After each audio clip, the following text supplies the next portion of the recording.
તમારા બધાનું ખૂબ સ્વાગત છે શ્રી શ્રી રાધા ગોવિંદા ટેમ્પલ ઇસ્કોન બેંગલુરુ તરફથી ભગવદ ગીતાના કોર્સમાં આજનો દિવસ 17 અધ્યાય મંગલાચરણની સાથે જ્ઞાન યોગમાં આગળ વધીશું. સ્લાઇડ વિઝિબલ છે? હરે કૃષ્ણ. હા પ્રભુજી. ઓમ જ્ઞાનતિમિરાન્ધસ્ય જ્ઞાનાંજનશલાકયા ચક્ષુરુન્મિલિतं येन तस्मै श्रीगुरुवे नमः. श्रीचैतन्यमनोभीष्टं स्थापितं येन भूतले स्वयं रूप कदा मह्यं ददाति स्वपदान्तिकं. वन्देऽहं श्रीगुरु श्रीयुतपदकमलं श्रीगुरुन् वैष्णवांश्च श्रीरूपं साग्रजातं सगणरघुनाथान्वितं तं सजीवं साद्वैतं सावधूतं परिजनसहितं श्रीकृष्णचैतन्यदेवं श्रीराधान् कृष्णपादान् सहगणललिता श्रीविशाखान्वितांश्च. हे कृष्ण करुणा सिन्धु दीनबन्धु जगत्पते गोपेश गोपिकान्त राधाकान्त नमोऽस्तुते. तप्त कांचन गौरांगी श्रीराधे वृंदावनेश्वरी वृषभानुसुते देवी प्रणमामि हरिप्रिये. वाञ्छाकल्पतरुभ्यश्च कृपा सिन्धुभ्य एव च पतितानां पावनेभ्यो वैष्णवेभ्यो नमो नमः. नमो ओम विष्णुपादाय कृष्णपृष्ठाय भूतले श्रीमते भक्तिवेदांत स्वामिन इति नामिने नमस्ते सारस्वते देवे गौरवाणी प्रचारिणे निर्विशेष शून्यवादी पाश्चात्य देश तारिणे. जय श्री कृष्ण चैतन्य प्रभु नित्यानंद श्री अद्वैत गदाधर श्रीवासादि गौर भक्त वृंद. हरे कृष्ण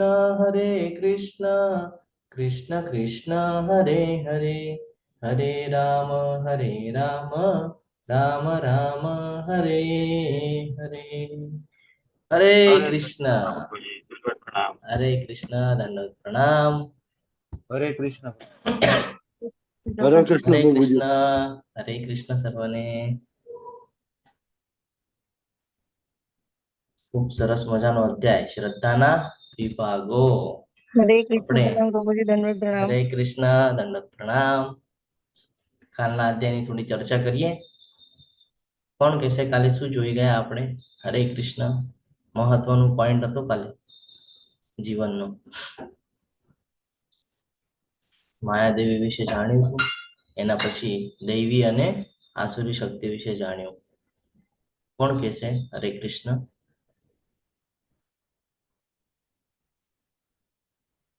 હરે કૃષ્ણ. નથી યાદ કાલનો અધ્યાય? એના ઉપરથી તો આપણું જીવન બદલાય છે. જોઈ માતાજી બોલો હરે હરે કૃષ્ણ. કૃષ્ણ પ્રભુજી. હરે કૃષ્ણ બોલો માતાજી. ગઈકાલનો જે અધ્યાય હતો એ હતો દેવી અને આસુરી પ્રકૃતિઓ, કે જેની અંદર ભગવાન આપણને કહે છે કે દેવી લોકો કે દેવી એટલે કે જે નિર્ભયતા, આત્મશુદ્ધિ, દાન, આત્મસંયમ, યજ્ઞ પ્રણાયતા, તપસ્યા, સાદાઈ, સાધના, આ બધા જેના બી લક્ષણો છે એ દેવી ગુણો વાળા છે. જેની પાસે અભિમાન છે, ક્રોધ છે, કઠોરતા છે, દેખાડો છે, ઘમંડ છે, અજ્ઞાન છે, એ લોકો આસુરી પ્રકૃતિ વાળા છે. અને આપણને એ બંનેમાંથી આપણે કઈ રીતે કયા કયા ગુણોમાં આપણે જવું, કે આપણે ચલો બધાની અંદર, કેમ કે આપણું અત્યારે કલયુગ એવું છે કે એક જ માણસની અંદર દેવ બી છે અને દાનવ બી છે. તો કે જ્યારે આપણા ઉપર દાનવ હાવી થઈ જાય, કેમ કે ગુસ્સો, ક્રોધ, દાનવ એટલે ક્રોધ, ગુસ્સો, ઘમંડ, એ જ્યારે આપણી ઉપર હાવી થઈ જાય ત્યારે આપણે એને તરત જ સમજીને તો આપણે એના ઉપર આપણી જે અત્યારે આપણે જે જ્ઞાન મળ્યું છે એ જ્ઞાનને એની ઉપર આપણે વધારે શક્તિશાળી કરીને આપણે એને ધીરે ધીરે ઓછું કરવું જોઈએ. એ જ આપણો ઉદ્ધાર છે. કેમ કે આપણે અત્યારે આપણી સામે અત્યારે કોઈ જ દાનવ નથી. જેમ જેમ અર્જુનની સામે તો દુર્યોધન હતા, ભગવાન કૃષ્ણની સામે કંસ હતા, પણ એવી રીતે આપણી સામે કોઈ દુશ્મન નથી, કંઈ જ નથી. જે દુશ્મન છે, જે મિત્ર છે, બધું જ આપણું મન છે. અને જેને વશમાં કરવાનું છે આપણું મન છે. હરે કૃષ્ણ. હરે કૃષ્ણ. એટલા માટે ભગવાન આપણને બીજા અધ્યાયથી બધું જ્ઞાન આપતા હતા, છે ને. ક્રોધ માટેનો છેલ્લા 2 શ્લોક છે બીજા અધ્યાયમાં, એમાં આપણને જ્ઞાન આપી દીધેલું કે ક્રોધ થવાથી શું થાય છે, બુદ્ધિ નષ્ટ થાય છે અને પતન થાય છે. બરાબર. કાલના અધ્યાયમાં શું જોયું? કામ, ક્રોધ અને લોભ, આ 3 પતનના કારણો છે, નરકના દ્વાર કીધા છે. થાય છે કનેક્ટ બધું? ભગવાને આપણને ફરીથી બધું યાદ અપાવ્યું છે. એવી જ રીતે આજે 17મો અધ્યાય છે, આજે પણ બધું આપણને રિફ્રેશ કરાવશે, કારણ આપણે ભૂલી જઈએ છીએ કે આપણે શું શીખી ગયા છીએ. તો ભગવાન આપણને ફરીથી બધું રિફ્રેશ કરાવશે. ખૂબ સરસ અધ્યાય છે, ખૂબ સરસ સમજવા જેવો છે અને જીવનમાં ઉતારવા જેવો છે. ઘણી બધી બાબતો આપણને જ્ઞાન દ્વારા પ્રાપ્ત થઈ છે, ફક્ત હવે આપણે એને જીવનમાં ઉતારવાની બાકી છે. જે દિવસે આપણે જીવનમાં ઉતારશું એ દિવસથી ધીરે ધીરે ધીરે ધીરે કરીને આપણામાં શુદ્ધતા આવશે, આપણે સાત્વિક થશું અને ધીરે ધીરે આપણી લાઈફસ્ટાઈલ પણ ચેન્જ થશે. આપણને એક પ્રકારની શાંતિનો અનુભવ થશે. અર્જુને કહ્યું, હે કૃષ્ણ, જે લોકો શાસ્ત્રોના નિયમોનું પાલન નહીં કરીને પોતાની કલ્પના પ્રમાણે પૂજા કરે છે, તેમની સ્થિતિ કઈ છે? સત્વગુણી, રજોગુણી કે તમોગુણી? જો ખૂબ સરસ રીતે અહીંયા અર્જુનજી ક્વેશ્ચન કરે છે. જ્યારે કે અર્જુનજીને પહેલા જ્ઞાન આપી દીધું છે. શું કીધેલું ભગવાને અહીંયા? કે જે લોકો શાસ્ત્રોના નિયમોનું પાલન નથી કરતા, પોતાના મન મરજી પ્રમાણે કરે છે, તો શું કીધેલું? એવા લોકોનું શું થાય છે? ગઈકાલના અધ્યાયમાં જ જોઈ ગયા આપણે. કોઈ દિવસે ભગવત પ્રાપ્તિ કરી શકતા નથી. ભગવાન કહે છે કોઈ દિવસે મારી પાસે આવી શકશે નહીં. કેમ? તો એના જે ગુણ અને એનો જે સ્વભાવ છે એના અનુસાર કાર્ય કરે છે અને પોતાનું પતન કરે છે. અહીંયા ભગવાન જ આપણને ફરીથી રિફ્રેશ કરીને સમજાવી રહ્યા છે. ત્રિવિધા ભવતી શ્રદ્ધા દેહિનાં सा स्वभावजा સાત્વિકી રાજસી ચૈવ તામસી ચેતિ તચ્છૃણુ. પૂર્ણ પુરુષોત્તમ પરમેશ્વરે કહ્યું, દેહધારી જીવ દ્વારા પ્રાપ્ત કરાયેલા પ્રકૃતિના ગુણો પ્રમાણે તેની શ્રદ્ધા 3 પ્રકારની હોઈ શકે છે: સત્વગુણી, રજોગુણી, તમોગુણી. જો 3 પ્રકારની અહીંયા કીધી છે. આવી ગયું પાછું માયાદેવી, સત્વગુણ, રજોગુણ, તમોગુણ. એટલે આપણા ઉપર કંટ્રોલ નથી, આ માયાદેવીઓનું કંટ્રોલ છે. અહીંયાથી આપણને ક્લિયર થઈ રહ્યું છે ને. તો આપણે ધીરે ધીરે આ 3 ગુણને સમજવા પડશે. અને જ્યારે આપણે સમજશું તો આપણને ચાર્ટ બનાવતા આવડશે કે આપણા અંદર કયો ગુણ વધારે કાર્ય કરી રહ્યો છે અથવા તો કોનો પ્રભાવ આપણા ઉપર પડી રહ્યો છે. એ પ્રભાવના અનુસાર આપણે એમાં થોડા ઘણા બદલ કરવા પડશે. જ્યારે કે બદલ કરશું ત્યારે થોડા આપણને તકલીફ થશે, થોડું સહન કરવું પડશે. પણ ધીરે ધીરે ધીરે ધીરે આપણે એ ચેન્જ કરશું તો આપણું લાઈફસ્ટાઈલ ચેન્જ થાય છે, આપણું જીવન જીવવાની પદ્ધતિ ચેન્જ થાય છે, આપણા જીવનમાં જે દુઃખ છે, જે કષ્ટ છે, એનાથી આપણને રાહત મળે છે. એ બધું જ્ઞાન આપણને અહીંયા ભગવદ્ ગીતામાંથી મળે છે. આપણે બારે ગોતતા હોઈએ બધું, શાંતિ ગોતતા હોઈએ છીએ, પણ શાંતિ ક્યાં મળે છે? તો કે ભગવદ્ ગીતા વાંચે ને, સમજે ને, તો ત્યાં આપણને શાંતિ મળે છે.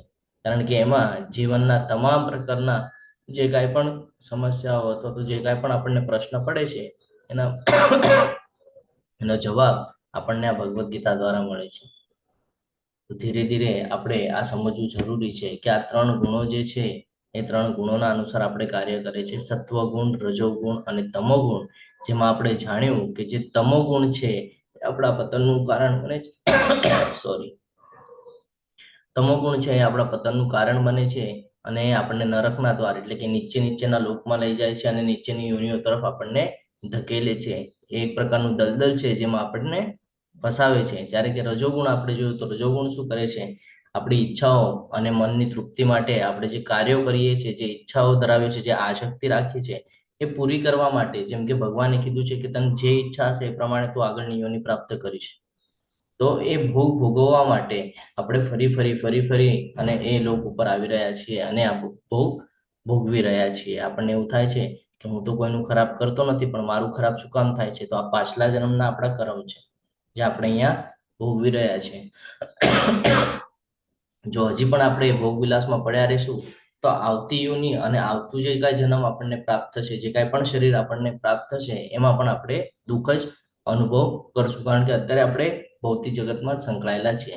પરંતુ જો આપણે એને સુધારવું હોય, પોતાની ગતિ સારી કરવી હોય, સારા લોકમાં જવું હોય, સારી યોની પ્રાપ્ત કરવી હોય, તો એની માટે અત્યારે આપણને પ્રેઝન્ટમાં આપણને ધ્યાન આપવું પડશે. આપણે શું કરીએ છીએ, જે પાસ્ટ ટેન્સ છે એ જ રિપીટ કરી રહ્યા છીએ.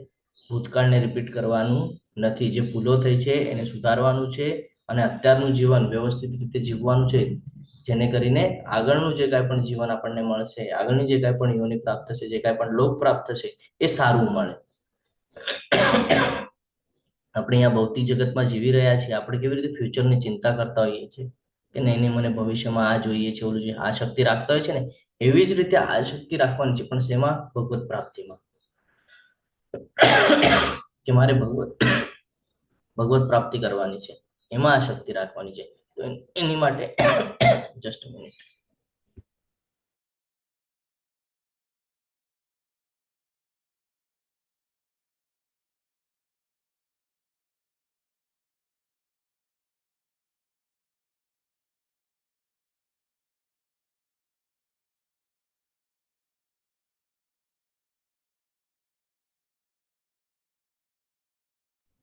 તો આપણે ભગવત પ્રાપ્તિ કરવાની છે, તો એની માટે આપણને શુદ્ધતા તરફ આગળ વધવું પડશે. આપણા અંદર જે આ બે પ્રકાર જોયા આપણે, દૈવી અને આસુરી પ્રવૃત્તિઓ, એ સુધારવી પડશે. જ્યારે એ સુધારશું તો આપણે ધીરે ધીરે સાત્વિકતા તરફ આવશું, અને જ્યારે સાત્વિક થશું ત્યારે આપણે ભક્તિ માર્ગ સ્વીકાર કરશું, અને જ્યારે ભક્તિ માર્ગ સ્વીકાર કરશું ત્યારે સ્ટાર્ટ થાય છે આપણા જીવનના જે કર્મ આપણે કરીએ છીએ એ, જે આપણને ઉચ્ચતર લોક તરફ લઈ જાય છે. બાકી અત્યારે આપણે જે કાંઈ પણ કરીએ છીએ એ બધું શું છે? એ બધું ભોગ વિલાસનું કામ છે, અને એ આપણને ફરી ફરી રજોગુણમાં બાંધે છે. તો આપણે આ 3 ગુણોને સમજવાના છે, અને આ 3 ગુણોથી પણ પરે જવાની વાત કરેલી ભગવાને, કે તું આ 3 ગુણોથી ઉપર જા. કર્મયોગમાં 3જા અધ્યાયમાં કીધેલું કે પદાદ્વંદોથી મુક્ત થા, ત્રણે ગુણોથી ઉપર થા. તો કયો ગુણ છે? શુદ્ધ સત્વ ગુણ. ત્યાં જ્યારે આપણે પહોંચીએ છીએ શુદ્ધ સત્વ ગુણ, ત્યારે આપણે ભગવત પ્રાપ્તિ માટે કેપેબલ થઈએ છીએ. એટલે હજી સુધી આપણે કેપેબલ નથી. આપણને એમ લાગતું હોય આપણે માળા કરીએ છીએ, નવદા ભક્તિ કરીએ છીએ, પરંતુ આપણે સમજવું જોઈએ કે આપણે અત્યાર સુધીનું જે જીવન હતું એમાં એટલા બધા કર્મ કરેલા છે જેણે આપણને કર્મના બંધનમાં બાંધીને રાખ્યા છે. એમાંથી છૂટવા માટે, એમાંથી બચવા માટે આપણને સત્કર્મ એટલે કે જે સારા કર્મ છે એ તરફ ધ્યાન આપવું પડશે, છે ને. પણ આ શક્તિ રાખવાની નથી. જો ફરીથી આ શક્તિ રાખી તો ફરીથી આપણે અહીંયા આવશું. આ એકવાર સમજવું જરૂરી છે આપણને. આ શક્તિ જેમાં રાખશું, જે પ્રકારના કર્મ કરશું, એ પ્રમાણેનું આગળનું આપણું સ્ટ્રક્ચર તૈયાર થાય છે. હે ભરત પુત્ર, પ્રકૃતિના વિભિન્ન ગુણો હેઠળ મનુષ્યના અસ્તિત્વ પ્રમાણે તે એક વિશિષ્ટ પ્રકારની શ્રદ્ધા વિકસિત કરે છે. જીવે સ્વયં અર્જિત કરેલા ગુણો અનુસાર જ તેને અમુક વિશેષ શ્રદ્ધાયુક્ત કહેવામાં આવે છે. શું કીધું છે અહીંયા? એ જ કહી રહ્યા છે કે એક વિશિષ્ટ પ્રકારની શ્રદ્ધા વિકસિત કરે છે. ઘણા બધા મનુષ્યો આપણે જોઈએ કે આપણે 2 પ્રકારના મનુષ્યો જોતા હોય છે જીવનમાં, એક સાત્વિક અને એક રાજસિક. મોસ્ટલી તો આપણે એ જ જોતા હોઈએ છીએ કે જે ઇન્દ્રિય તૃપ્તિ માટે કર્મ કરી રહ્યા છે, અને એક જે ભગવાન તરફ આકર્ષાયેલા છે. આપણે આ 2 પ્રકારના મનુષ્યો જોઈએ છીએ. તો આમાં એક ડિફરન્સ આપણને ખબર પડે છે કે શું ડિફરન્સ છે આ બંનેમાં, આ બંને જીવનમાં શું ડિફરન્સ છે? કોણ કહેશે? સાત્વિક લોકોને આપણે જ્યારે જોઈએ છે એનામાં અને આપણામાં શું ડિફરન્સ છે, ખબર છે? બોલો રાધિકા માતાજી. હરે કૃષ્ણ. હરે કૃષ્ણ પ્રભુજી. સાત્વિક લોકો સારા ભગવત કાર્યોમાં જોડાયેલા રહે છે, અને આપણા જેવા રજોગુણી છે તો એમ એટલે ભક્તિમાં તો જોડાયેલા હોય, પણ સાથે સાથે આપણે આપની સુખ સગવડ અને ઇન્દ્રિય સુખ માટે પણ એ કરતા હોય છે. હરે કૃષ્ણ. ઉર્મિલા માતાજી બોલો. હરે કૃષ્ણ. હરે કૃષ્ણ પ્રભુજી. સાત્વિક લોકો છે એનામાં સારા ગુણ હોય છે, બધું સારું કાર્ય કરતા હોય, પુણ્ય કર્મ કરતા હોય. પણ જયારે ભક્તો છે એ ભગવાનને સાથે સેન્ટરમાં રાખીને કોઈ પણ કાર્ય કરતા હોય કે ભક્તિમય કાર્ય થાય, કૃષ્ણ ભાવના યુક્ત પોતાનું જીવન. હરે કૃષ્ણ. હરિ બોલ. તો જ્યારે આપણે આનું ડિવાઇડેશન જોઈએ છે તો આપણને ખબર પડે છે કે અમુક લોકો એવા છે જે ભક્તિ તો કરે છે પણ ભૌતિક જગતમાં પણ સંકળાયેલા છે. ફોર એક્ઝામ્પલ, આપણને 3જા અધ્યાયમાં એક પિક્ચર બતાડવામાં આવેલું, એક સાધુ મહારાજ, કાન પર ફોન હતો, હાથમાં નશાની વસ્તુ હતી, છે ને, એ વ્યક્તિ યાદ આવે છે? બસ, તો આપણે પણ એ જ કરી રહ્યા છીએ અત્યારે. એટલે આપણે એમ નથી સમજવાનું કે આપણે ભગવત પ્રાપ્તિ કરી લેશું. આપણે હજી ક્યાંય જ નથી, કારણ ભગવાન એના અંશ છે. આપણે બધું ડિવાઇડેશન જોયેલું છે, 14 લોકનું ડિવાઇડેશન આપણે જોયેલું છે કે આપણે 14 લોકમાં ક્યાં છીએ અને આપણે પાર કરીને પછી જવાનું છે. તો એની માટે કેટલી બધી મહેનત લાગશે. મહેનત એટલે શું કે પોતા ઉપર કંટ્રોલ લાવવો. ભગવાન આપણને ભગવદ ગીતામાં એ જ સમજાવી રહ્યા છે, મન ઉપર કંટ્રોલ, ઇન્દ્રિયો ઉપર કંટ્રોલ. મારામાં પરોવાયેલો રે એટલે તારાથી કોઈ ખોટા કર્મ થશે નહીં. મારામાં પરોવાયેલો રે એટલે તું કોઈ એવું કાર્ય કરીશ નહીં કે જેનાથી તું બંધનમાં બંધાય છે. જે કાંઈ પણ કરે એ તું મને સોંપ. શું કામ કે છે ભગવાન આ બધું? ભગવાન એટલા માટે કે છે કે આપણે જ્યાં ફસાઈ ગયા છીએ ત્યાંથી આપણે બહાર નીકળી શકીએ. ભગવાન આપણને હાથ આપી રહ્યા છે, આપણે ત્યાંથી પોતાને નીકાળવાનું છે આ ભૌતિક જગતમાંથી. તો એની માટે બહુ જ મહત્વનું છે કે આપણે આ 3 ગુણોને સમજીએ, 2 જે પ્રવૃત્તિઓ છે દૈવી અને આસુરી એને સમજીએ અને ધીરે ધીરે એમાં આપણે સમજીને પ્રગતિ કરવાનો પ્રયત્ન કરીએ. તો એક સિચ્યુએશન એવી આવશે કે આપણે ધીરે ધીરે આ ભૌતિક જગત સાથેનું જે આપણી આસક્તિ, અટેચમેન્ટ છે એ ધીરે ધીરે આપણે છોડશું અને ભગવાન તરફનું આપણું આકર્ષણ છે એ વધશે અને પછી આપણે શુદ્ધતા તરફ આગળ વધશું. એટલે બહુ મોટી વાત છે સમજવી. આપણને એવું થાય કે હું આખા દિવસમાં 10 માળા કરી લઈશ તો થઈ ગયું, 16 માળા કરી લઈશ તો થઈ ગયું. મનથી બધું કરવું પડશે.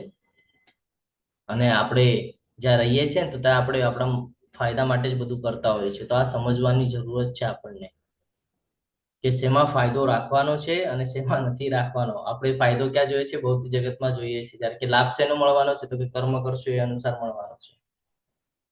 આ બધી બાબતો આપણે સમજી શકતા નથી. હવે જે લોકો આ સમજી જાય છે, ધીરે ધીરે પોતાને શુદ્ધ કરવાનો પ્રયત્ન કરે છે, દૈવી ગુણોનો વિકસિત કરે છે અને શુદ્ધતા તરફ આગળ વધે છે, આ ભૌતિક જગતમાં આ શક્તિ રાખતા નથી, એ લોકોને શું લાભ થાય છે?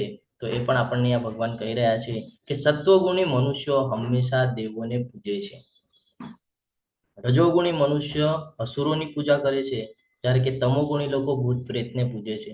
આપણે જોઈએ છે જે બ્લેક મેજિક કરતા હોય, એવું કહેતા હોય, જે અઘોરીઓ, અઘોરીઓ શું કરે છે? પ્રેતાત્માને પૂજતા હોય છે ને. જ્યારે કે રજોગુણી શું કરે છે? અસુરોની પૂજા કરે છે. અસુરો એટલે શું કે આ ભૌતિક જગતમાં એવા લોકો છે જેમને આગળ પાછળ એ લોકો ફરતા હોય છે અને એમને માનતા હોય છે.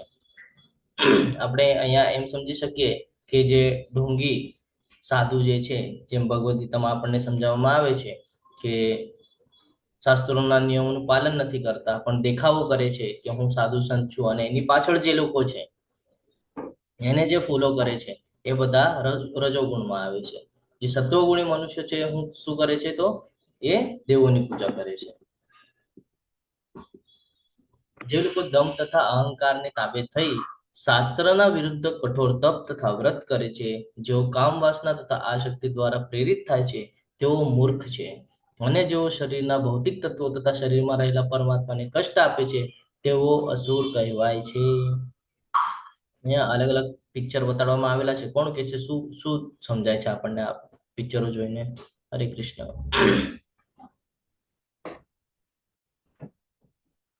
પહેલા પિક્ચરમાં આપણે જોઈએ છે કે એ ઉલટા થઈ અને એમનું જે મોઢું છે એ જમીનમાં નાખી દીધેલું છે. આ શું કરી રહ્યા છે? હરે કૃષ્ણ. શીર્ષાસન. હા, પણ એ શું શું દર્શાવવા માંગે, શું દર્શાય છે આપણને આના ઉપરથી? શાસ્ત્રોમાં આવું કોઈ કરવાનું કીધું છે?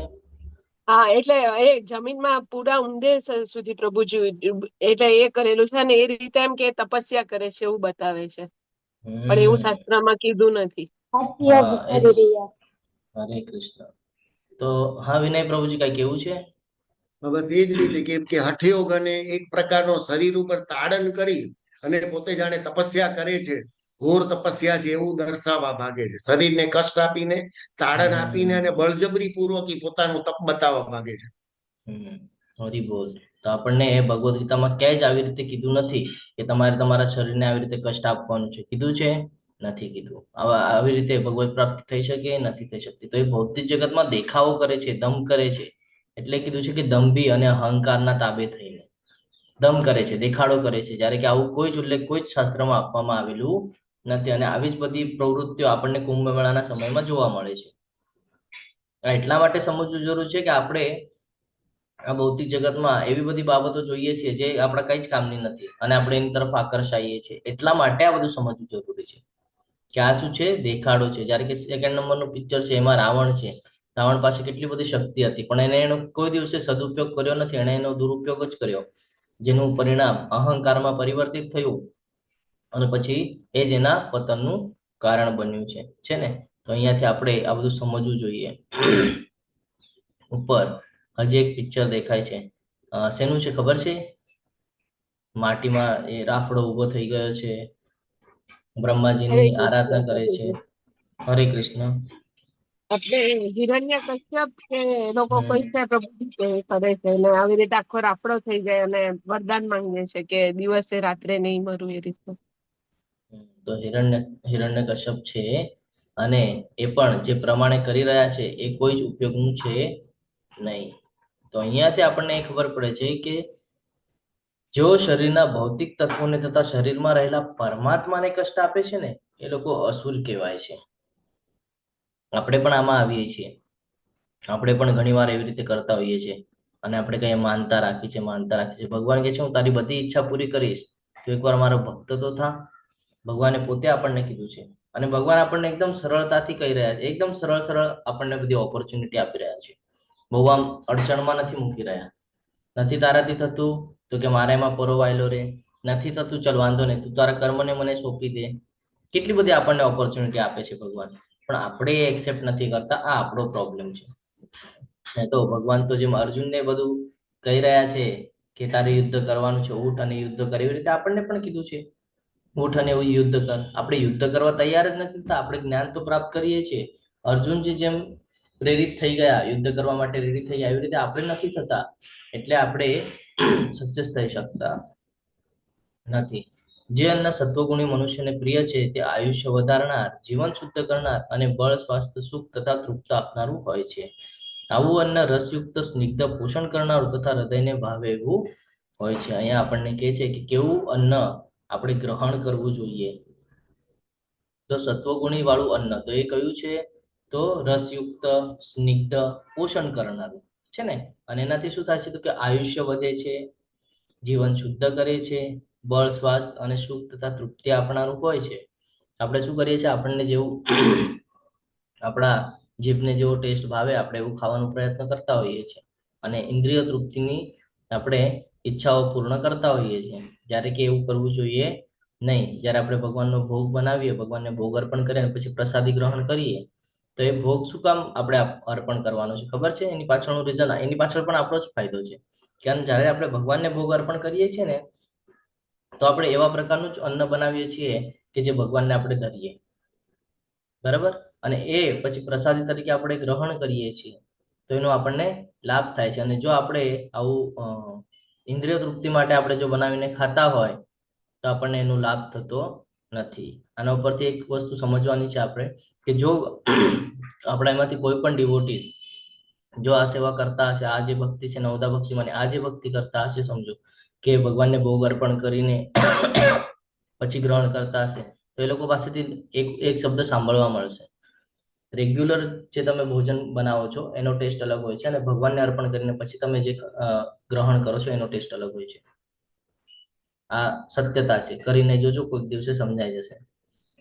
એટલે તમે જ્યારે જે બનાવો છો એ તમારા માટે યોગ્ય ન પણ હોય તો ભગવાનના કૃપાથી એ યોગ્ય થઈને પછી તમારી પાસે આવે છે. તમે પછી એ ખાઓ છો અને પછી ગ્રહણ કરો છો તો કોઈ દિવસે તમને એની તકલીફ થતી નથી. એક વિશિષ્ટ પ્રકારનો ટેસ્ટ તમને લાગે છે.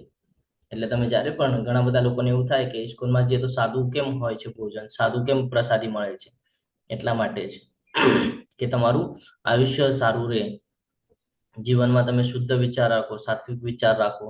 એટલા માટે આ બધું બહુ મહત્વનું છે કે આપણે કેવું ભોજન ગ્રહણ કરીએ છીએ. અતિશય કડવું, ખાટું, ખારું, ગરમ, તીખું, લુખું તથા બળતરા કરનારું આ બધું રજોગુણી કહેવાય છે. શું કીધું છે? જો કડવું તો આપણને ભાવે નહીં બહુ, બરાબર. ખાટું છે, એનાથી પણ આપણા બોડીને તકલીફ થાય. ખારું વધારે ખાઈએ તો પણ તકલીફ થાય, ગરમ ખાઈએ તો પણ થાય, તીખું ખાઈએ તો પણ થાય, છે ને. તો અહીંયા એમ સમજાવવામાં આવે છે કે તમે કોઈ પણ પ્રકારનું આવી રીતે ભોજન કરશો, જો એ વધારે પ્રમાણમાં કરશો તો એ તમને તકલીફ દેવાનું જ છે. એ રજોગુણીમાં આવે છે. અને આવું અન્ન ખાવાથી શું થાય છે? તો કે દુઃખ થાય, શોક થાય, રોગ ઉત્પન્ન થાય. આપણને તકલીફ થાય, બોડી એ એક્સેપ્ટ ન કરે એટલે તકલીફ થાય, અને તકલીફ થાય એટલે એનાથી શું થાય, આપણને દુઃખ થાય, ત્રાસ થાય, તકલીફ થાય, સહન કરવું પડે. પછી આપણે ડોક્ટર પાસે જઈએ અથવા તો મેડિસિન લઈએ, તો એ આપણું શરીરનો બગાડ કરે છે. ભોજન કરવાના 3 કલાક પહેલા રાંધેલું, સ્વાદહીન, બગડેલું અને દુર્ગંધ મારતું જો આવું જો અન્ન હોય તો એ કેવું છે, તમોગુણી કીધું છે. અને તે એવા વસ્તુઓનું ભોજન બનેલું એ લોકોને પ્રિય હોય છે. કેવા? અસ્પૃશ્ય. અસ્પૃશ્ય એટલે એમાં આપણે ચીજ ને એવી બધી બાબતો સમજી શકીએ કે ઘણા સમયથી રાખ્યું છે અને પછી આપણે ગ્રહણ કરેલું છે. તો એવી એવી જે ભોજનો છે એની વાત કરેલું છે. અહીંયા એક શબ્દ વાપરવામાં આવેલો છે કે ભોજન કરવાના 3 કલાક પહેલા રાંધે.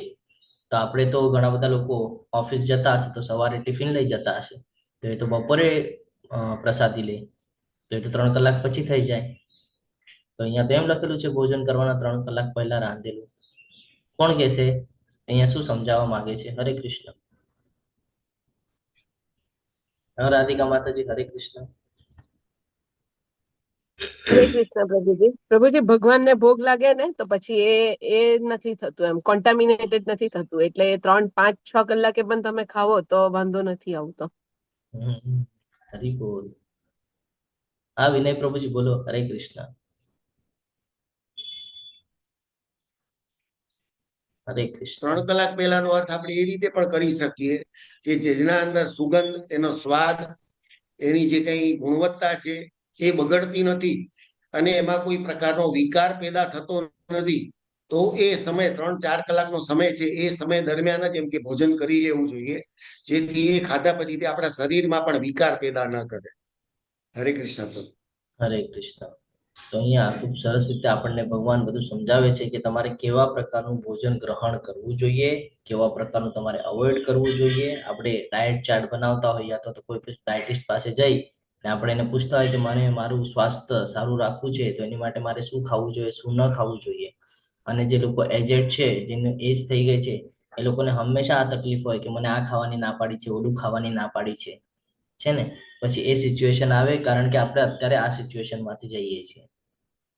જો આપણે સમજી જઈએ, જો આપણે ખાવાનું આપણું જે પદ્ધત છે એ બદલીએ, તો આપણને જ્યારે આપણી એજ થશે ત્યારે આ બધું ટેન્શન નહીં હોય કે મને આ ખાવાની ના પાડી છે ને ઓલું ખાવાની ના પાડી છે. ત્યારે આપણે બધું ખાઈ શકશું, કારણ કે આપણા જે બોડીને જે લાગે છે, જે જોઈએ છે એ આપણે એને પુરાવીએ છીએ.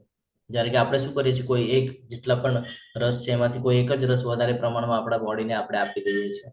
પછી એ વધારે થઈ જાય એટલે પછી શરીરને તકલીફ થાય અને એ જ આપણને પછી રોગનું કારણ બને છે. જ્યારે કે આપણે તમોગુણી જોયું કે શું કીધેલું છે, સ્વાદહીન, બગડેલું.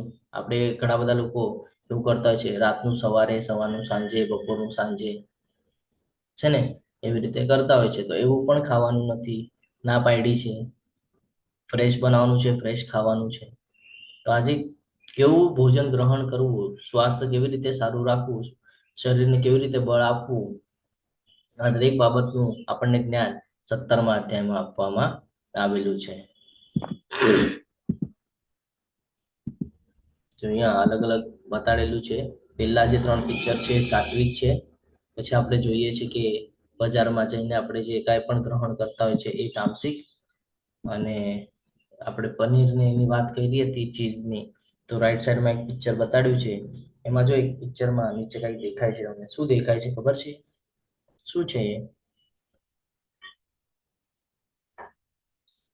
બેક્ટેરિયા વધી જાય જ્યારે આપણે ભોજનને વધારે સમય સુધી સ્ટોર કરી રાખીએ તો એમાં બેક્ટેરિયા વધી જાય. એમાંથી અમુક જ બેક્ટેરિયા આપણા બોડી માટે કામના હોય, બાકીના બધા આપણા બોડી માટે હાનિકારક હોય છે અને એ જ આપણે સમજી શકતા નથી. અને હાનિકારક બેક્ટેરિયા આપણે વારંવાર આપણા શરીરમાં પહોંચાડીએ છીએ, જે આપણા શરીરનું નુકસાન કરે છે, પણ આપણે એ સમજી શકતા નથી. અહીંયા ઘણી બધી એવી વસ્તુઓ માર્કેટમાં મળે છે જે આપણે જોયા જાણ્યા વગર ગ્રહણ કરતા હોય છે, પણ એમાં કન્ટેન્ટ શું છે એ જોતા નથી, ક્યારનું મેન્યુફેક્ચરિંગ છે એ પણ જોતા નથી. અને આપણે ઇન્દ્રિય તૃપ્તિ માટે આ બધું ખાવાનો પ્રયત્ન કરીએ છીએ અને તૃપ્ત થવાનો પ્રયત્ન કરીએ છીએ, જ્યારે કે એનાથી આપણે બચવું જોઈએ. એટલે હંમેશા આપણે જોઈએ છીએ કે સાત્વિક ભોજનને વધારે પ્રેફરન્સ આપવાનું છે, એને મહત્વ આપવાનું છે. સવારે જે આપણે બનાવીએ છીએ એ બનાવતા વખતે જ આપણે ભગવાન માટે બનાવે છે. આ શ્રદ્ધાની સાથે, આ ઈચ્છાની સાથે આપણે જો બનાવશું તો આપણને ધીરે ધીરે ધીરે ધીરે આપણામાં એટલી બધી શુદ્ધતા આવી જશે કે એ જે ભોજન આપણે બનાવીએ છીએ એનાથી આપણને બળ પણ મળશે. આપણા જે બોડીના પાર્ટ્સ છે એને એવા સત્વો મળશે અને વર્ક કરી શકશે, જેથી આપણે વધારે એજ પણ થશે તો ત્યાં સુધી પણ. તો આપણે જોઈએ છીએ જે જૂના લોકો હતા, બરાબર, આ નથી પાછળની પેઢી, બરાબર, એટલે આપણા દાદા પરદાદા, એ લોકો શું કામ 100 વર્ષ સુધી જીવતા હતા? એ લોકોનું ભોજન એ પ્રમાણેનું હતું. આપણું ભોજન અત્યારે અલગ પ્રકારે ચાલી રહ્યું છે. એ લોકોનું ભોજન એકદમ સાત્વિક હતું એટલે એ લોકો 100 વર્ષ જીવતા હતા. અને આપણું ભોજન કેવું છે એટલે આપણે જોઈએ છીએ કે હાર્ટ એટેક આવી જાય છે, શ્વાસની બીમારી થઈ જાય છે. શું કામ થાય છે? આપણું ભોજન જ એવું છે, મિક્સિંગ કરીને આપણે બધું ગ્રહણ કરી રહ્યા છે. તો આ બાબત આપણે સમજવી જરૂરી છે. જે યજ્ઞ શાસ્ત્રોક્ત વિધિ પ્રમાણે કર્તવ્ય સમજીને ફળની આકાંક્ષા નહીં રાખનારા લોકો દ્વારા કરવામાં આવે છે તે સાત્વિક છે. હવે અહીંયા શું કે છે કે યજ્ઞ એટલે કે તપ શાસ્ત્રોક્ત વિધિ પ્રમાણે, શાસ્ત્રમાં ઉલ્લેખ કર્યા પ્રમાણે, હજી શું કીધું છે? કર્તવ્ય સમજીને. જેવી રીતે આપણે આપણું ડેલીનું કર્તવ્ય કરીએ છીએ, ઉઠીને ઓફિસ જવું, સાંજે આવવું, તો આપણું કર્તવ્ય છે, એ આપણે કરીએ છીએ. તો એવી જ રીતે શાસ્ત્રોક્ત નિયમ પ્રમાણે પોતાનું કર્તવ્ય સમજીને આ શક્તિ રાખ્યા વગર જે કંઈ પણ આપણે કરીએ છીએ એ બધું સાત્વિક કહેવાય છે. જેમાં આપણે જોઈએ છીએ કે ભગવાનને આપણે અર્પણ કરીએ છીએ, જપ, યજ્ઞ, એની વાત થઈ રહી છે. પરંતુ હે ભરત શ્રેષ્ઠ, જે યજ્ઞ અમુક દુન્યવી લાભ માટે કે ગર્વ ખાતર કરવામાં આવે છે તેને તું રજોગુણી જાણ. આપણે જોઈએ છે કે ઘણા બધા લોકો પૂજા, હવન એ બધું કરતા હોય છે. શું કામ કરતા હોય છે? પોતાના લાભ માટે કરતા હોય છે, પોતાના સુખ શાંતિ માટે કરતા હોય છે. તો આ બધું શું છે? પોતા માટે કરે છે ને, પોતાની ઈચ્છા પૂરી કરવા માટે કરે છે, તો એ રજોગુણી છે. જ્યારે તમે ભગવાન માટે કરો છો તો એ સત્વગુણી છે. પોતા માટે કરો છો તો એ રજોગુણી છે, કારણ કે તમને બાંધી રહ્યું છે, ફરી ફરી લઈ આવશે. તમારી ઈચ્છા છે ને, ભગવાને કીધું છે કે તું તારી ઈચ્છા પ્રમાણે બધું ગ્રહણ કરીશ, તને ઈચ્છા પ્રમાણે જ ફળ મળશે. એવી જ રીતે જે યજ્ઞ શાસ્ત્રોક્ત નિર્દેશોની ઉપાક્ષા કરીને, એટલે શાસ્ત્રોના નિયમોને તોડીને, પ્રસાદ વહેંચ્યા વિના, વેદ મંત્રોના ઉચ્ચારણ વગર, પુરોહિતોની દક્ષિણા આપ્યા વિના અને શ્રદ્ધા વગર કરવામાં આવે છે તો તેને તમોગુણી ગણાય છે. જો અહીંયા એક શબ્દ ખૂબ મહત્વનો છે, મંત્રોના ઉચ્ચારણ વગર. કોઈ પણ શાસ્ત્રમાં જ્યારે ઉલ્લેખ કર્યો તો આપણે ભગવદ્ ગીતામાં જોયું કે વેદોમાં ઓમકાર હું છું, ઓમ છે ને, કોઈ પણ વેદ મંત્રનો ઉચ્ચાર કરો છો તો પહેલા તમે ભગવાનને યાદ કરો છો. જ્યારે તમે વગર ભગવાનને યાદ કર્યા વગર તમે જો કોઈ કર્મ કરો છો તો એનું ફળ મળવાનું નથી. આગળ લખ્યું છે પુરોહિતોની દક્ષિણા આપ્યા વિના. એટલે પુરોહિત એટલે શું? અહીંયા શું સમજાવવા માંગે છે? પુરોહિતોની દક્ષિણા આપ્યા વિના એટલે? હરે કૃષ્ણ પ્રભુજી. હરે કૃષ્ણ. બોલો માતાજી. પુરોહિત એટલે બ્રાહ્મણો, કે આપણે હવે અહીંયાથી પણ આપણે ક્લાસ સાંભળતા હોય તો આપણે મંદિરમાં કઈ સેવા થાય એ રીતે કંઈક પણ કરવું જોઈએ એમ. એટલે એના વગર આપણે ફ્રીમાં કરીએ તો નહીં કરવું જોઈએ એવી રીતે. ભગવાને કીધેલું છે કે હંમેશા એવી રીતે કર્મ કરવાનું છે કે જેનું બંધન આપણને ન બંધાય.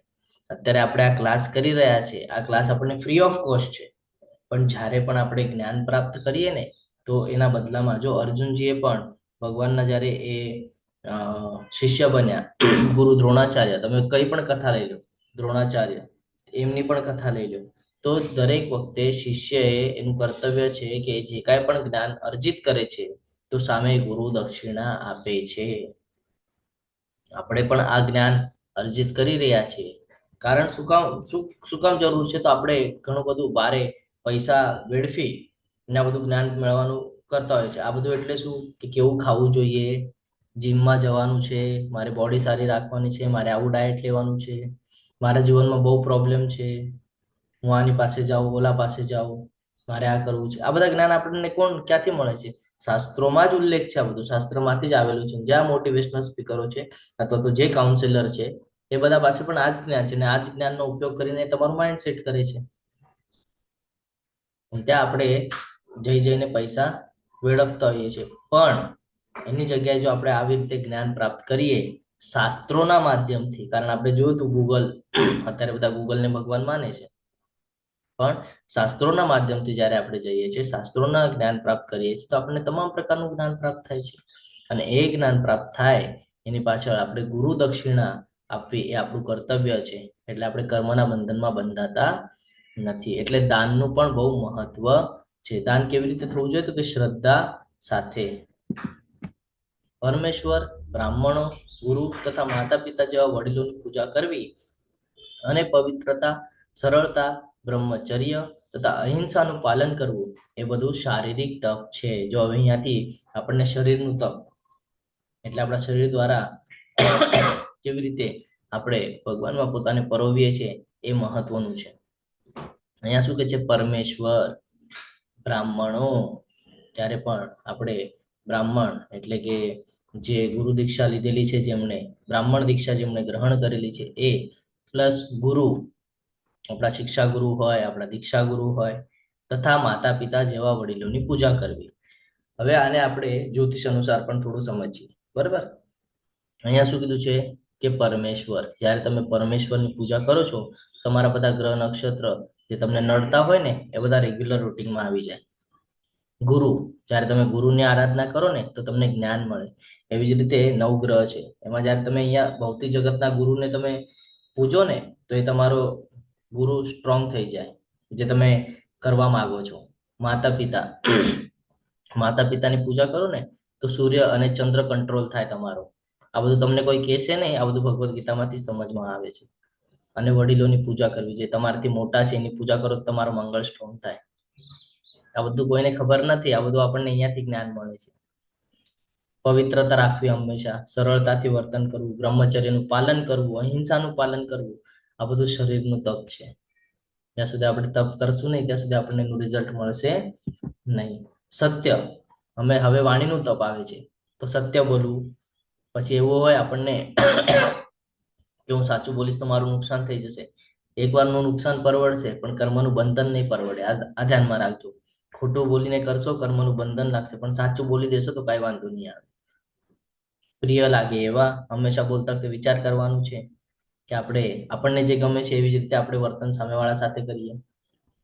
કે કોઈ આપણી સાથે જેવી રીતે વર્તન કરશે, હંમેશા એક ધ્યાનમાં રાખવાનું છે કે હું કોઈને બોલતા પહેલા મારે એ વિચાર કરવો જોઈએ કે હું જો સામેવાળાને આમ બોલીશ તો એને દુઃખ થશે. કારણ તમને કોઈ બોલે તો દુઃખ થાય ને, એવા શબ્દ કોઈ દિવસે વાપરવાના નહીં કે જેનાથી કોઈનું મન દુઃખ થાય. કારણ એના અંદર પણ ભગવાનનો અંશ છે. હિતાવ, જે હિતનું હોય, સારું હોય છે ને, જેમ કે આ ભગવદ્ ગીતા ભાગવતમનું જ્ઞાન આપણે એકબીજાને આપલે કરીએ તો એ હિતનું છે. એમાંથી કઈ કશું કોઈનું નુકસાન થવાનું નથી. બીજાને ઉદ્વેગ ન પમાડનારા, બીજાને આપણાથી કોઈને ત્રાસ ન થાય એવા વચનો બોલવા જોઈએ. વૈદિક ગ્રંથોનો નિત્ય પાઠ કરવો. શું કામ કીધું છે કે વેદોના ગ્રંથોનો પાઠ કરવો? એટલા માટે કીધું છે વેદોના ગ્રંથોનો પાઠ કરવો, કારણ કે જ્યારે આપણે આ જ્ઞાન અર્જિત કરીએ છીએ તો આપણને ક્લિયરન્સ રહે છે. આપણે આજે ભગવદ્ ગીતાના ક્લાસ કર્યા અને 15 દિવસ પછી આપણે પાછા મળીશું અને કોઈ અધ્યાય ઉપર આપણે ચર્ચા કરીશું તો આપણને યાદ રહેશે નહીં. એટલા માટે આપણે આ બધું જાણવું જરૂરી છે. તો આ થયું વાણીનું તપ. સંતોષ, સરળતા, ગાંભીર્ય, આત્મસંયમ અને જીવનની શુદ્ધિ, આ બધું મનના તપ છે. શું છે આ બધા? મનના તપ. હવે મનને પણ કંટ્રોલમાં લાવવું હોય તો સંતોષ રાખવો પડશે. જે મળે એમાં સંતોષ રાખવાનો છે. હંમેશા સરળતાથી વર્તન કરવાનું.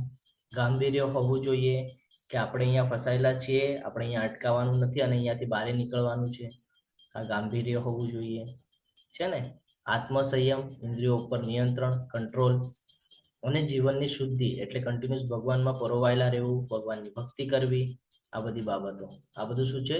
મનના તપ છે.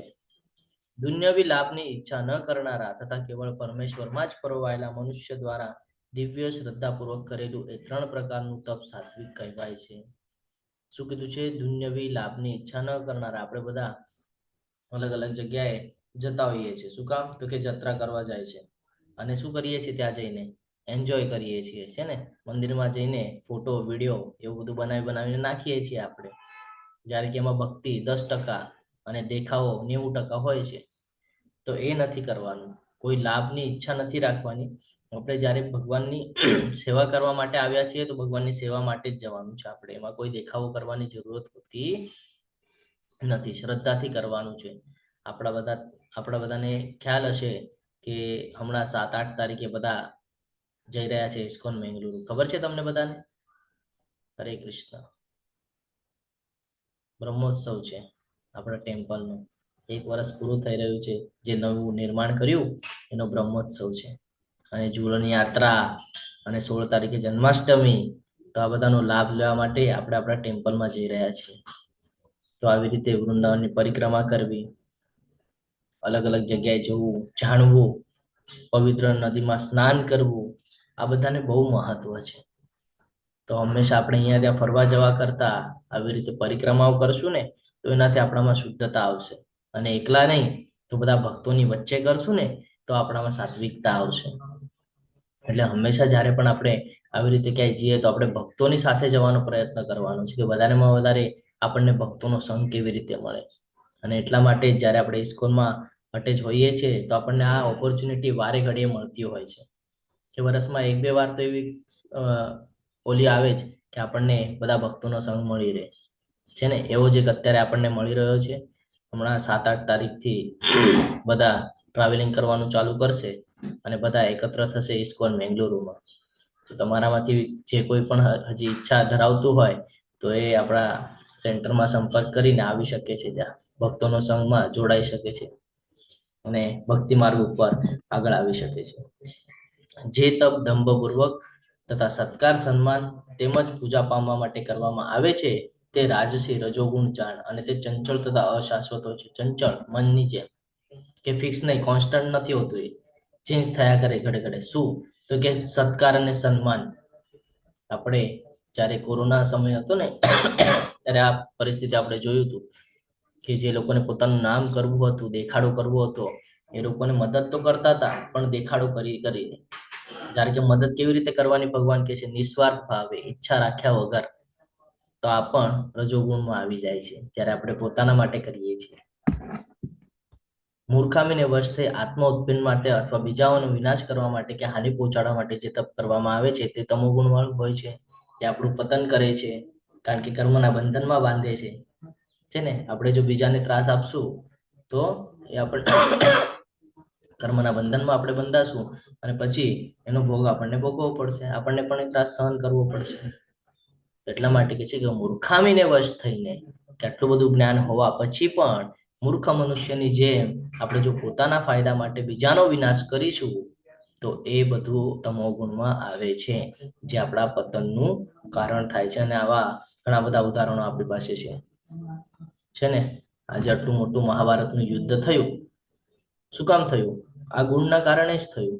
મૂર્ખામી કરી ત્યારે જ થયું કે બીજાનું નુકસાન કર્યું પોતાના ફાયદા માટે થયું. તો જોયું આપણે શું થયું? બધું પૂરું થઈ ગયું. આટલી મોટી સેના પૂરી થઈ ગઈ છે ને. અધર્મ વધી ગયો હતો એટલે બધું પૂરું થઈ ગયું. તો આપણી સાથે પણ આવું જ કંઈક થાય છે. પછી આપણે દુઃખી થઈએ કે મારા જીવનમાં શું કામ આવું? આપણે આપણા કર્મને સુધારવા પડે છે ને. જ્યારે જીવનમાં એવી એવી પરિસ્થિતિઓ આવે જે આપણા વિપરીત હોય ત્યારે ત્યાં શાંત રાખવું, સંયમ રાખવો અને ભગવાનની આરાધના કરવી, ભગવાનના સાનિધ્યમાં રહેવું. ધીરે ધીરે ધીરે ધીરે એ પરિસ્થિતિ પણ બદલાઈ જાય છે.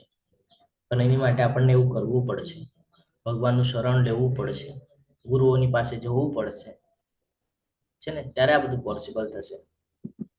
આપણને એવું લાગે કે નહીં મને તો જ્ઞાન પ્રાપ્ત થઈ ગયું, હવે મને કોઈની જરૂરત નથી. એવું નથી, ગુરુની જરૂર પડે જ છે, કારણ કે મન આપણા કંટ્રોલમાં નથી. આપણે મન પ્રમાણે ચાલીએ છીએ. જે દિવસે મન કંટ્રોલમાં આવી જશે એ દિવસે આપણે ભક્તિ માર્ગ સ્વીકારી શકશું. એટલા માટે ગુરુની જરૂર પડે છે કે ગુરુ આપણને સાચા રસ્તે લઈ જાય છે. આપણે ઘડે ઘડે ભટકી જઈએ છીએ રસ્તા ઉપરથી, અને આપણને હાથ પકડીને સાચો રસ્તો બતાડે છે કે તું ભટકી રહ્યો છે, યોગ્ય રસ્તા પર આવ. એટલા માટે આ બધું જરૂરી છે. શાસ્ત્રોનું વાંચન, દરેક ક્લાસ અટેન્ડ કરવા, ગુરુનો આશ્રય લેવો, આ બધું ખૂબ મહત્વનું છે જીવનમાં. જો જીવન સાચે સુધારવાની ઈચ્છા હોય તો. અને જો પતન કરી લેવું હોય તો કશું કરવાની જરૂર નથી. વાણી, મન, શરીર કોઈ તપ કરવાની જરૂર નથી. આમે આપણે પતનના માર્ગ ઉપર છીએ. પણ જો બધું સુધારવું હોય, આ બધા તપ કરવા હોય, વ્યવસ્થિત રીતે આગળ જવું હોય તો એની માટે ગુરુની આવશ્યકતા આપણને હોય છે. જે દાન, હવે આપણે કાલે દાનની પણ ચર્ચા કરતા હતા તો આજે ફરીથી એ આપણને ક્લિયર કરે છે, જે દાન કર્તવ્ય સમજીને કોઈ બદલાની આશા રાખ્યા વિના યોગ્ય સ્થાને યોગ્ય સમય અને સુપાત્ર વ્યક્તિને, હું દાન કોને આપું છું, ક્યારે આપું છું, કઈ સિચ્યુએશનમાં આપું છું, કઈ બદલાની આશાથી આપું છું કે નિસ્વાર્થ ભાવથી આપું છું, આ બધું મહત્વનું છે, કારણ એ પણ તમને કર્મના બંધનમાં બાંધે છે. સામેવાળા વ્યક્તિને સમજો જરૂરત છે અને તમે આપો છો, તો પણ કેટલા પ્રકારની જરૂર છે, એટલે કેટલી એની એની કહીએ ને આપણે કે ઇમ્પોર્ટન્સી છે. ફોર એક્ઝામ્પલ, તમે કોઈક રસ્તામાં જતા એને કપડાની જરૂર, તમે એને કપડાં આપશો, શું કરશે? ગમશે ત્યાં સુધી પહેરશે, પછી કાઢી નાખશે. કાંઈ ફાયદો થયો? એટલા પૂરતો ટેમ્પરરી ફાયદો થયો. કોઈકને પૈસા આપ્યા, તમે ખોટા કામે લગાડ્યા, ખોટું કંઈક કર્યું, તો એ તો ભોગવશે જ, પણ એની સાથે તમે પણ ભોગવશો. કેમ? તો તમને તો એમ લાગે કે નહીં મેં તો મારા સારા મનથી આપ્યા ને, પણ તમારે જોવું જોઈતું હતું ને કે તમે કોને આપો છો. તમે યોગ્ય વ્યક્તિને આપ્યું હોત તો યોગ્ય થાત, છે ને? કર્ણ હતા કેવા? એકદમ એકનિષ્ઠ હતા કર્ણ, પણ કોની સાઈડ હતા? ખોટા લોકોની સાઈડ હતા ને, ભોગવવું પડ્યો. એટલા માટે આ બધું બહુ મહત્વનું છે. બીજું તો કે ઈચ્છા નથી રાખવાની, એટલે ઈચ્છા કેવી હોવી જોઈએ કે નિસ્વાર્થ ભાવ. આપણે બદલાની ઈચ્છા રાખીએ છીએ ત્યારે મદદ કરીએ છીએ, તો એ પણ નથી રાખવાનું. એટલા માટે કહેવામાં આવે છે કે જો આપણે ઇસ્કોનમાં, આપણને એમ થાય કે બીજા બીજા ટેમ્પલમાં કેમ આપવાની ના પાડે છે, તો આપણે ઘણી બધી જગ્યાએ એવું સાંભળ્યું છે, આપણે સમયાંતરે જોઈએ છીએ કે શું થાય છે, ઘણા બધા ટેમ્પલોમાં મોટા મોટા ટ્રસ્ટ છે, આપણે ત્યાં દાન પણ કરીએ છીએ, સ્વૈચ્છિક આપણે સારા ભાવથી દાન પણ કરીએ છીએ, પણ એનો ઉપયોગ શું થાય છે એ જોયો તમે કોઈ દિવસે? એટલે એ જાણવું જોઈએ કે એનો ઉપયોગ શું થાય છે. અને ઇસ્કોનમાં આપણે જ્યારે જોઈએ છીએ તો ઇસ્કોનમાં આપણને ખબર પડે છે કે રોજ ફૂલો લાવવામાં આવે છે, ભગવાનના વસ્ત્રો બનાવવામાં આવે છે, ભગવાનના જે ભક્ત છે એ ભક્ત ત્યાં જે કાંઈ સેવા આપે છે એ સેવામાંથી આ બધું કરવામાં આવે છે. આપણા ઇસ્કોન બેંગલુરુનું મંદિર નિર્માણ થઈ રહ્યું હતું ત્યારે પણ આપણે આ બધું જોઈ રહ્યા હતા આપણા આંખોથી કે કેવું સરસ મજાનું બધું તૈયાર થઈ રહ્યું છે. અત્યારે ગૌશાળા બનાવવામાં આવેલી છે.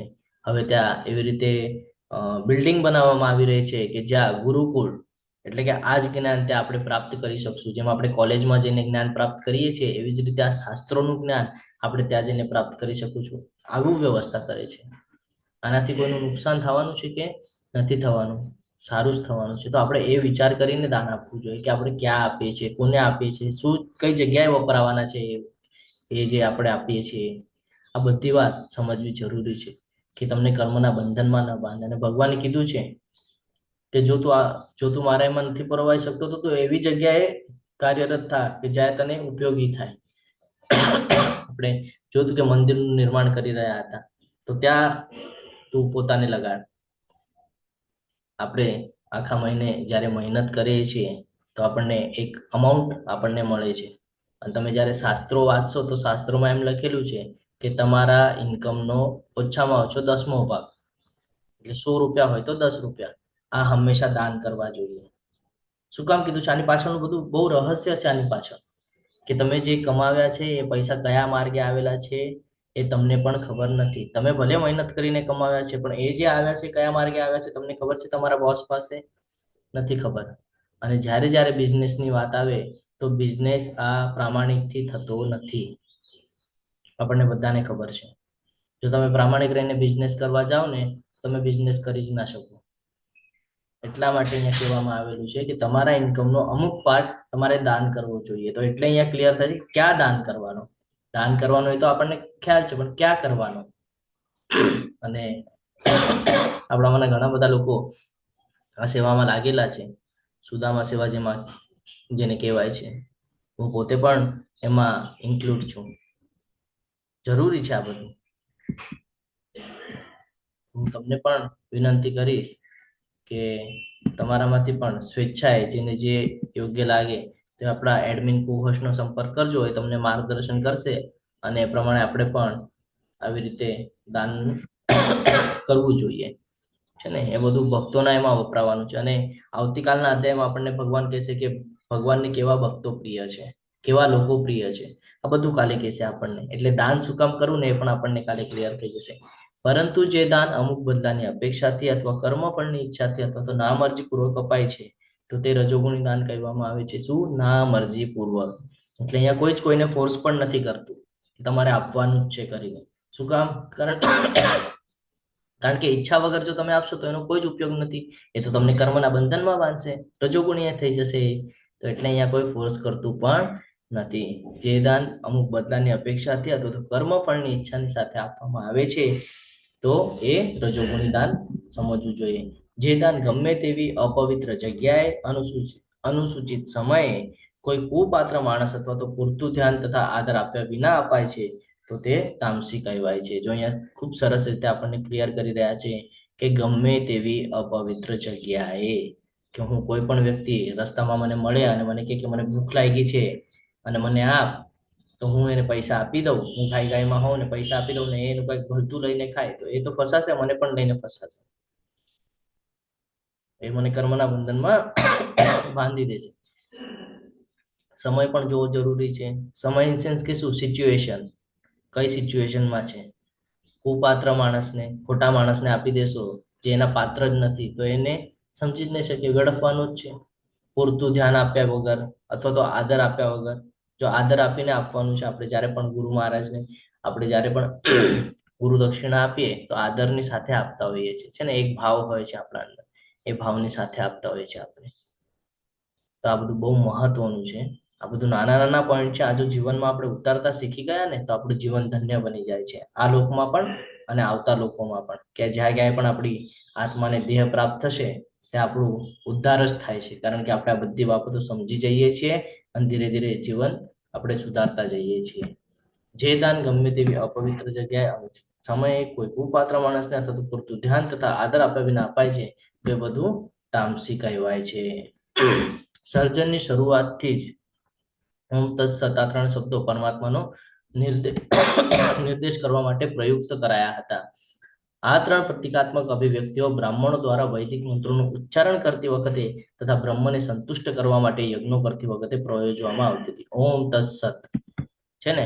ઓમ તો આપણે જોઈ ગયા, ભગવાને આપણને ક્લિયર કરી દીધું છે ઓમ શું છે. અને જ્યારે સૃષ્ટિનું સર્જન થયું ત્યારે ભગવાને દ્રષ્ટિપાત કર્યો, તો એ દ્રષ્ટિપાત કર્યો ને એ સમયે આ વોઇસ આવેલો હતો ઓમ. અત્યારે આપણે બધું કહીએ ને કે નાસા દ્વારા આપણને જ્ઞાન પ્રાપ્ત થાય છે કે બ્રહ્માંડની અંદર સૂર્ય જે છે એને જો સાઉન્ડમાં એની ફ્રીક્વન્સી કન્વર્ટ કરીએ છીએ તો એનો અવાજ ઓમ એવો આવે છે.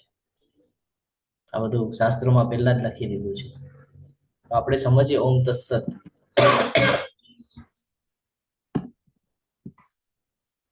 માટે બ્રહ્મની પ્રાપ્તિ માટે યોગીજનો શાસ્ત્રોક્ત વિધિ પ્રમાણે યજ્ઞ, દાન તથા તપની સર્વ ક્રિયાઓનો શુભારંભ હંમેશા ઓમથી કરે છે. પેલા ભગવાનને યાદ કરે છે અને પછી શરૂઆત કરે છે. ઓમ તત્ શ્રીણો પરમમ પદ છે ને, ઋગ્વેદમાં કહેવામાં આવેલું છે 1.22.20માં. ઓમ એટલે ભગવાન વિષ્ણુ. તેને વૈદિક મંત્રોની શરૂઆતમાં પરમ તત્વનું સર્વોચ્ચ લક્ષ્ય સૂચવવા માટે મૂકવામાં આવે છે. એટલે જે પાલન કરતા છે એને યાદ કરવાના પ્રતિ અહીંયા ઓમ એમ ઉચ્ચારણ કરવામાં આવે છે. પછી છે તત્ એટલે તત્વમસી. તો કે મનુષ્ય કર્મફળની ઈચ્છા રાખ્યા વિના વિવિધ પ્રકારના યજ્ઞ, તપ તથા દાન એટલે કે તત્ શબ્દ કહીને કરવા જોઈએ. આવા દિવ્ય કાર્યોનો ઉદ્દેશ ભવબંધનમાંથી મુક્તિ પામવાનો હોય છે. તત્વમસી છે ને. આપણે બધું ભગવાન કહે ને કે બધું મને આપી દે, બધું મને સોંપી દે, બધા કર્મોના ફળ પણ મારા ઉપર છોડી દે, તો એ છે તત્. કે તત્ એટલે કે મુક્તિ ખાતર અનાશક્તિથી કરેલા કર્મોનું વર્ણન છે. આ પ્રવૃત્તિઓ ભૌતિક પરિણામોની અવગણના સાથે કરવામાં આવે છે. ઓમ જાણી લીધું, તત્ જાણી લીધું. હવે સત.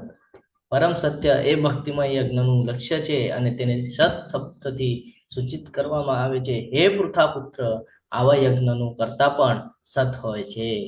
અને એ જ પ્રમાણે યજ્ઞ, તપ તથા દાનના બધા કર્મો પણ સત કહેવાય છે કે જે પૂર્ણ પુરુષોત્તમ પરમેશ્વરને પ્રસન્ન કરવા માટે કરવામાં આવે છે. સદૈવ સૌમ્ય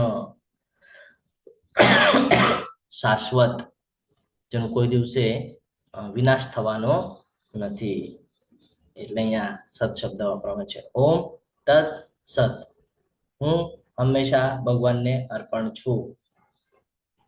સીધો સીધો આપણે અર્થ સમજવો હોય તો જ્યારે આપણે પૂજા યજ્ઞ હવન ઘરે કરાવતા હોઈએ છીએ તો એને લાસ્ટમાં પણ બોલવામાં આવે છે ને, ઓમ તત્સત શ્રી કૃષ્ણાર્પણમસ્તુ, કે બધું જે કાંઈ પણ કર્યું આ બધું ભગવાન કૃષ્ણને અર્પણ, જે કાંઈ પણ આ પૂજા વિધિ જે કાંઈ પણ કરવામાં આવ્યું આ બધું ભગવાનને અર્પણ. સમજાય છે? શાસ્ત્રોમાં બધું ક્લિયર કટ કીધેલું છે, બસ આપણે એને સમજી શકતા નથી. સત એટલે શાશ્વત, પ્રભુની સેવા માટે કરવામાં આવેલી પ્રવૃત્તિઓ સાચા આધ્યાત્મિક સ્વભાવને પ્રગટ કરે છે. આવી પ્રવૃત્તિમાં ક્રિયાઓનો કરનાર શાશ્વત બને છે. પ્રવૃત્તિઓ શાશ્વતને ધ્યાનમાં રાખીને કરવામાં આવે છે અને પ્રવૃત્તિઓના ફાયદા શાશ્વત છે.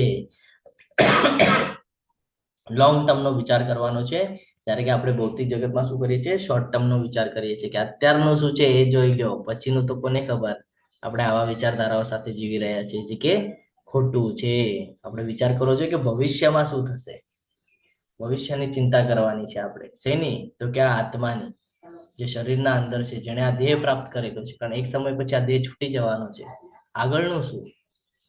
તો આ બહુ મહત્વનો વિષય છે, એટલે એના ઉપર કોન્સન્ટ્રેશન રાખવું જરૂરી છે. હે પાર્થ, પરમેશ્વરમાં શ્રદ્ધા રાખ્યા વગર યજ્ઞદાન કે તપ રૂપે જે કંઈ કરવામાં આવે છે તે બધું ક્ષણભંગુર હોય છે, એની કોઈ જ ઉપયોગ થવાનું નથી. જો આપણે પરમેશ્વરમાં શ્રદ્ધા રાખ્યા વગર આપણે ટેમ્પલમાં જઈએ અને આપણને એમાં શ્રદ્ધા જ ન હોય અને આપણે ત્યાં જઈને દાન કરીને આવીએ છીએ તો એને કોઈ જ ઉપયોગ થવાનો નથી. એ બધું અસત કહેવાય છે. આ અસત આ તેમજ આગામી જન્મ બંનેમાં વ્યર્થ જાય છે.